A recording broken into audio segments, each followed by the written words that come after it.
आज एक बार मैं नारा बुलाऊंगा, भारत माता की, नरेंद्र मोदी, जेपी नड्डा जी, अमित शाह जी, वंदे मातरम। अब इसके अलावा कोई नारा नहीं होगा। मेरा माफ करो, मुझे सौगंध दिलानी होगी। अगर मुझे जीना देखना चाहते हो तो मेरा नारा आज के बाद मत लगाना। मैं कि आप में से साधारण कार्यकर्ता हूं और आप में से किसी कार्यकर्ता को जिम्मेदारी दे रही थी। मेरे से कई योग्य और कई वरिष्ठ और कई अनुभव के कार्यकर्ता यहाँ बैठे हैं, लेकिन एक कार्यकर्ता के नाते किसी को ये भूमिका दे रही थी, मुझे दी है। तो मुझे ये सम्मान, आपका आशीर्वाद चाहिए इस राजस्थान की सरकार को उखाड़ फेंकने के लिए।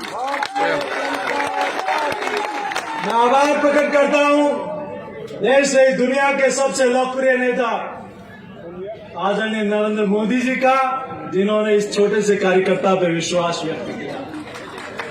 मैं आभार व्यक्त करता हूं दुनिया की सबसे बड़ी पार्टी के राष्ट्रीय अध्यक्ष आदरणीय जेपी नड्डा साहब का, जिन्होंने जिम्मेदारी इस कार्यकर्ता को दी। और मैं आभार प्रकट करता हूं देश के यशस्वी गृह मंत्री आदरणीय अमित शाह जी का, जिन्होंने इस कार्यकर्ता पर विश्वास जताया।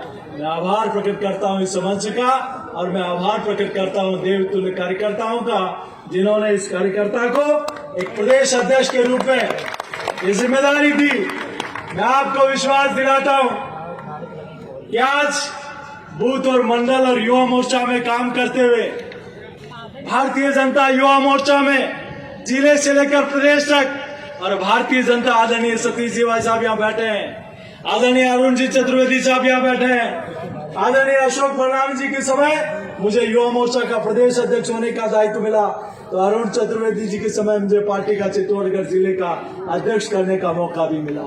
तो आदरणीय सतीश पुनिया जी और आदरणीय ओम बिरला जी के समय से मुझे युवा मोर्चा में काम करने का अवसर मिला, और आपके बीच के ही कार्यकर्ता को जिम्मेदारी दी है।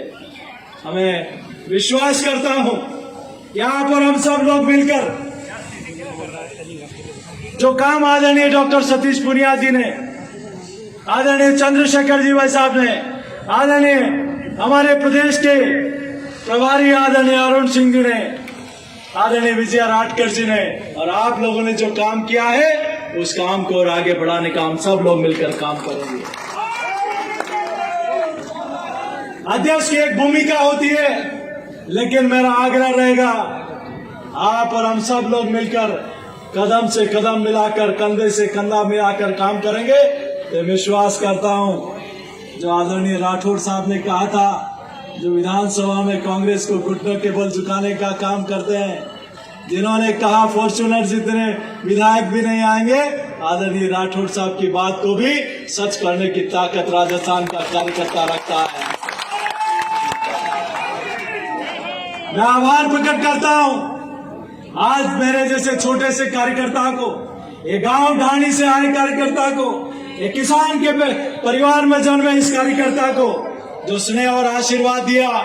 ये स्नेह आशीर्वाद दिया आपने उन लोगों का जिन्होंने जंग संघ के समय से छोटा सा पौधा रोपा था, आज वो वट वृक्ष के रूप में देश ने दुनिया की सबसे बड़ी पार्टी के रूप में विकसित हुआ। आज इस प्रकार से मुझे लोगों ने कहा अंदर आते हुए कि हम कंधे पे उठा ले, हम गार्ड लगा ले।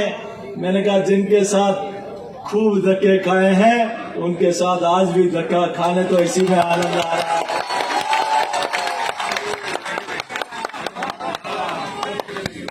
मैं आपके बीच में ज्यादा लंबी चौड़ी बात नहीं करते हुए इतना जरूर कहूंगा, आप और हम सब लोग सौभाग्यशाली हैं कि राजस्थान की वीरता और शौर्यता की भूमि में जन्म लिया है, जिस माटी में वीर शिरोमणि महाराणा प्रताप जैसे वीर पैदा हुए, वीर दुर्गादास राठौर जैसे वीर पैदा हुए, वीर महाराजा सूरजमल जैसे वीर पैदा हुए, जिन्होंने इस राज्य में मुगल सल्तनत को कभी आगे नहीं बढ़ने दिया, उनके पांव हमेशा पीछे हटाने का काम किया।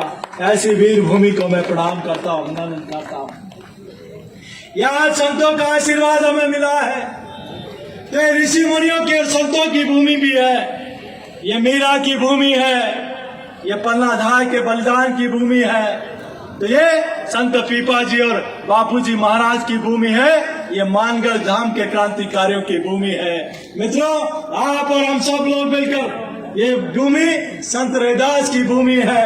आप और हम सब लोग मिलकर जो प्रेरणा हमारे प्रेरणा पुंज महापुरुषों ने ली थी कि हम समाज के अंतिम छोर पर बैठे उस समाज को अग्रिम पंक्ति कर लेकर आएंगे।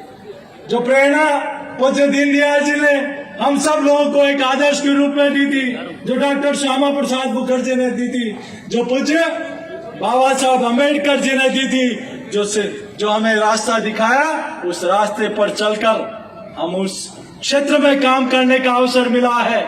और उस काम में अगर कोई सरकार पहली बार काम कर रही है तो दिल्ली के नरेंद्र मोदी की सरकार काम कर रही है। मैं आपके बीच में प्रार्थना करना चाहता हूं कि आज मुझे जिस लोकसभा से प्रतिनिधित्व करने का अवसर मिला, मैं सौभाग्यशाली हूं कि जिस लोकसभा से मुझे प्रतिनिधि बनाकर वहां की देवतुल्य जनता ने भेजा, वहां 1952 में भी जब पूरे देश भर में जनसंघ की 3 सीटें जीती थी, उस समय भी चित्तौड़ की जनता ने दिया जलाने का काम किया, जनसंघ का दिया जलाया था। ये राजस्थान एक वैचारिक राज्य है।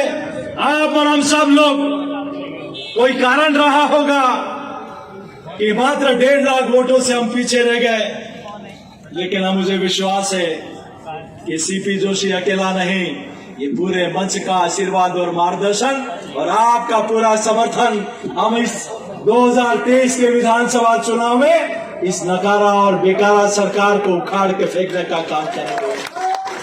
और ये कोई अकेला व्यक्ति नहीं कर सकता। 6 महीने का समय हमारे पास बचा है। आप सब लोग बैठे हैं, आप देवतुल्य कार्यकर्ता बैठे हैं, हम सब लोग मिलकर इस काम को आगे बढ़ाने का काम करेंगे। मैं आपके चरणों में एक और प्रार्थना करना चाहता हूं। आज का दिन हो गया, जितना स्वागत होना था, अब ये 6 महीने सिर्फ और सिर्फ काम के हैं। आज का दिन हो गया ये होर्डिंग लगाने का। आज के बाद अगर किसी जिले में जाएंगे तो वहां होर्डिंग लगा होना चाहिए कि 2013-14 में राजस्थान को रेल में बजट मिला था 650 करोड़ और अभी 2023-24 में मिला 9,500 करोड़। हमें होर्डिंग इस बात का लगाना है कि 33 में से 30 जिलों में मेडिकल कॉलेज देने वाला, आज 33 में से 30 जिलों में मेडिकल सरकारी कॉलेज खुले हैं। आज 15, 7, 22 और 23 मेडिकल कॉलेज देने वाला कोई सरकार है तो दिल्ली के नरेंद्र मोदी जी की सरकार है। मित्रों, में होर्डिंग इस बात का लगाना होगा कि 500 वर्षों से जिस राम मंदिर की हम कल्पना कर रहे थे, कई पीढ़ियां बीत गई, हमें होर्डिंग लगाना उस बात का। आज देश नहीं दुनिया का सबसे बड़ा सांस्कृतिक केंद्र कोई बन रहा है तो अयोध्या में प्रभु श्री राम का भव्य मंदिर बन रहा है। आज जब भी किसी जिले के प्रवास में जाए, जहां कश्मीर में पाकिस्तान और चीन के साथ जितने हमारे सैनिक शहीद नहीं हुए, उससे ज्यादा वहां की रक्षा में शहीद हो गए। लोग कहते थे कि कश्मीर से धारा 370 हटाओगे तो देश में जलजला मच जाएगा, लेकिन दिल्ली में जब 56 इंच के सीने वाले प्रधानमंत्री हो और मजबूत यकीन वाले गृह मंत्री हो तो धारा 370 कश्मीर में हट गई। मित्रों, हमें होर्डिंग लगाना है इस बात का, हमें होर्डिंग लगाना है इस बात का कि आज गांव में कोई सामान्य स्कूल का कमरा भी बन रहा है तो दिल्ली के नरेंद्र मोदी जी की सरकार का है, और कोई पीएससी और सीएससी में भवन भी बन रहा है तो दिल्ली के नरेंद्र मोदी की सरकार का है। आज 60 वर्षों में जितने आवास नहीं बने, वो उससे ज्यादा 6 वर्षों में 8 वर्षों में आवास बने हैं। तो उन गरीब की माँ की कोख से पैदा हुआ बेटा जब देश का सेवक, प्रधान सेवक बनता है तो गरीब का दर्द उनको पता होता है। इसीलिए 60 वर्षों में जितने आवास, जितने शौचालय और गैस के कनेक्शन और जनधन के खाते नहीं खुले, उतने अगर किसी ने खोलने का काम किया तो हमारे आप सबके लोकप्रिय नेता आदरणीय नरेंद्र मोदी जी ने काम किया। आज मैं योजना गिनाना शुरू करूं तो कई घंटे लग जाएंगे मित्रों, लेकिन मैं आप सबसे प्रार्थना है जब भी हमारे कोई नेता है तो वहां लगाना योजनाओं के नरेंद्र मोदी जी को धन्यवाद देते हुए उन योजना का पोस्टर लगाना मित्रों। मुझे कहा गया कि कई लोग इस राजस्थान की नकारा सरकार के बारे में छोटी बातें करके गए। आज जन आक्रोश यात्रा आदरणीय अरुण सिंह जी का, आदरणीय सतीश जी भाई साहब का और आदरणीय चंद्रशेखर जी भाई साहब का धन्यवाद अर्पित करता हूं। देश में सबसे बड़ा ऐसा कोई आंदोलन जिसने हर गांव ढाणी तक पहुंचने का काम किया तो जन आक्रोश यात्रा थी। मेरा आप सबके चरणों में प्रार्थना है कि हमें ऐसी सरकार को उखाड़ फेंकना है जिस सरकार ने राजस्थान में युवाओं के साथ धोखा किया। उस सरकार को उखाड़ फेंकना है जिसने किसानों के साथ धोखा किया। उस सरकार को उखाड़ के फेंकना है जिस सरकार ने अभी बारिश ओलावृष्टि होने के बावजूद कोई गिरदावरी किसान के खेत पर नहीं कराई। किसान खून के आंसू रो रहा है। ऐसी किसान विरोधी सरकार को उखाड़ फेंकने का संकल्प लेना है। क्या हम तैयार हैं? तैयार हैं? क्या उस सरकार को उखाड़ फेंकेंगे जिस सरकार ने उदयपुर में कन्हैया लाल की हत्या करके, आपको आश्चर्य होगा, ये कन्हैया लाल की गर्दन नहीं काटी, ये राजस्थान सरकार की गर्दन कटी है मित्रों। और तो आपको आश्चर्य होगा, राजस्थान के जिन मित्रों ने उन हत्यारों को पकड़ के पुलिस के हवाले किया, आज वो साथी, वो जाबाज साथी जब राजस्थान के हुक्मरानों के पास जाकर कहते हैं कि हमें धमकियां मिल रही है, हमें बचा लो, तो हुक्मरान कहते हैं कि तुमने किससे सौगंध दिलाई थी उनको पकड़ने की? वो आज उनको जान का खतरा है। राजस्थान की सरकार कान खोलकर सुन लो, अगर खरोच भी आ गई तो बहुत गंभीर मामला। मैं आप सबके चरणों में इतनी प्रार्थना करूंगा कि आप और हम सब लोग मिलकर इस सरकार को उखाड़ फेंकने का संकल्प लें जो सरकार किसान विरोधी है। उस सरकार को उखाड़ फेंकने का संकल्प लें जो युवा विरोधी है।